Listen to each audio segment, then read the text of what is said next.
Dans ce nouvel épisode de Cacahuètes et compagnie, l'invité que j'ai pu interviewer est un guide de haute montagne, mais pas que.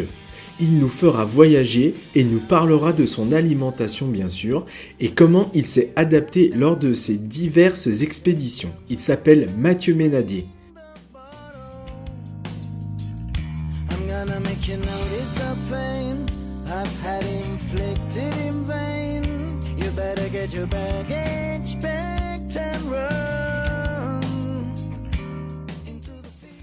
Salut Mathieu, comment ça va ? Ça va bien, nickel, ça va bien, tu vois, je rentre de montagne, je viens de passer 4 jours aux Grandes Jorasses, et là je me repose.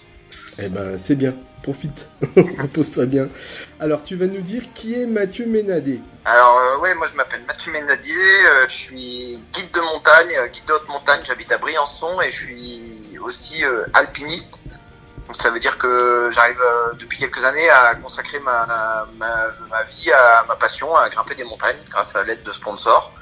Et voilà, donc je fais beaucoup d'alpinisme, d'expéditions, de ski, voilà, pas mal d'expéditions un peu de partout dans le monde sur différentes thématiques, des fois pour skier, pour grimper du rocher, pour grimper de la glace. Oui, c'est vrai, tu es multi-casquette aussi, on te voit skier hors piste, et c'est réglementé du coup j'imagine.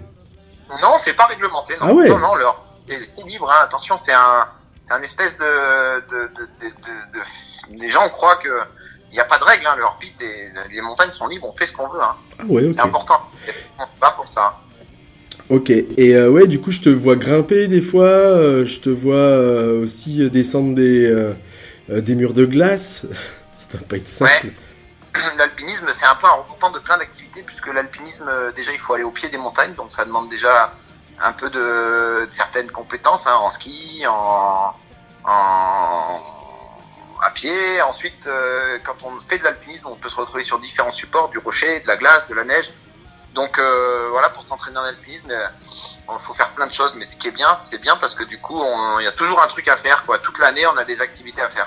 Alors, tu vas nous parler un petit peu de ce qui m'intéresse, ton rapport à l'alimentation.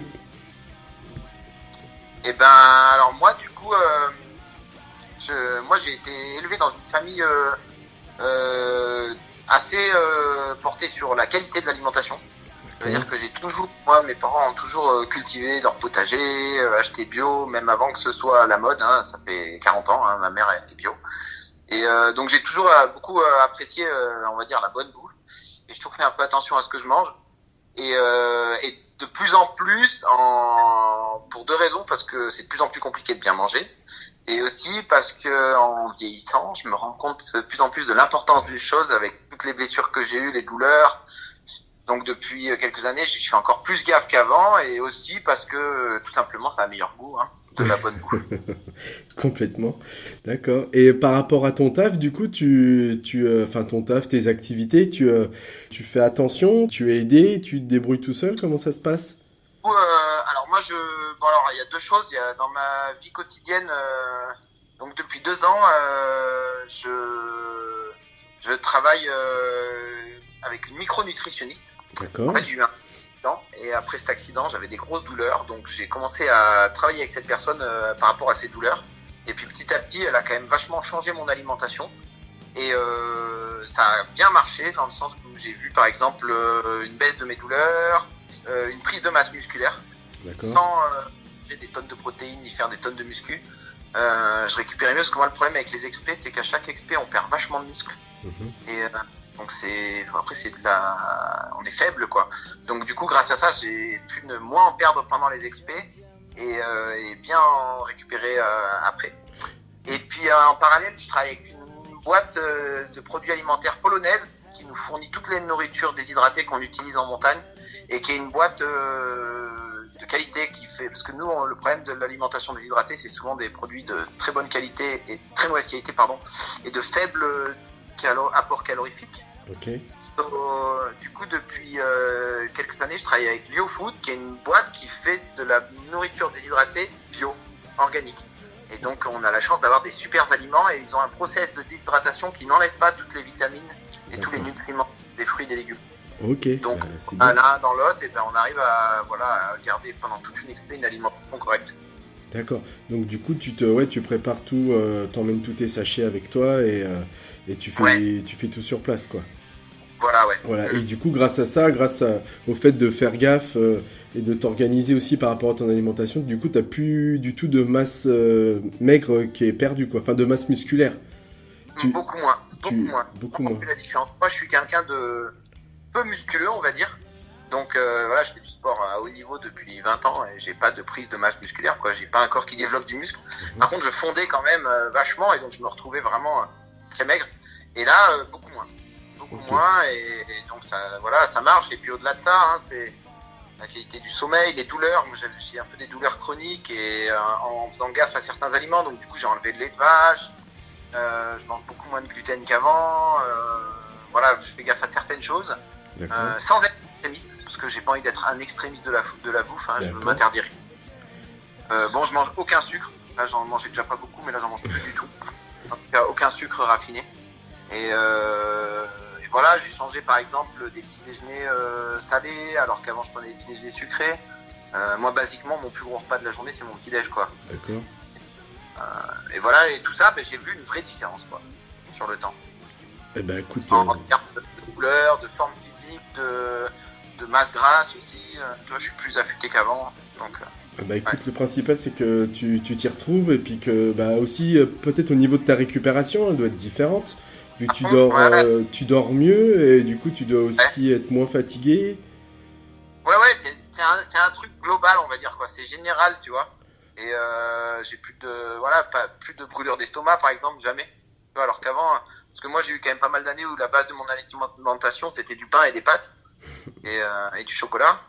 Et bon, non, là je vois la différence, quoi. Oui, et puis, du coup, j'apprécie parce que je mange des trucs bons, quoi. Bon, moi j'ai boycotté les supermarchés, donc je ne vais plus dans les supermarchés depuis au moins une dizaine d'années, à part exceptionnellement pour certains trucs.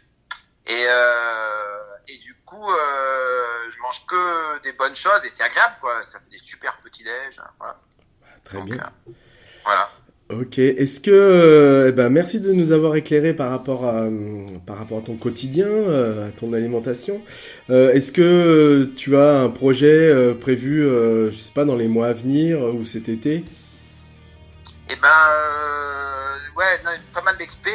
En fait, nous, le gros projet de l'année, c'était une ascension d'un sommet de 8000 mètres l'automne prochain qu'on aimerait skier, faire la première descente à ski. Ok. Et du coup, en attendant, on s'entraîne et pour s'entraîner, on va aller au Pakistan au mois de juin pour skier un sommet un peu moins haut, à 5000 mètres. Voilà, pour bien se caler. Voilà, donc c'est les projets de l'année. Un petit peu moins haut, 5000 mètres. Non, mais c'est bien. C'est très bien. Voilà. Répétition générale. Très bien. Écoute, je te souhaite bon courage, bonne continuation, bon entraînement, bonne prépa. Et puis je te dis à bientôt. Merci, à la prochaine. Bonne continuation. Merci, salut.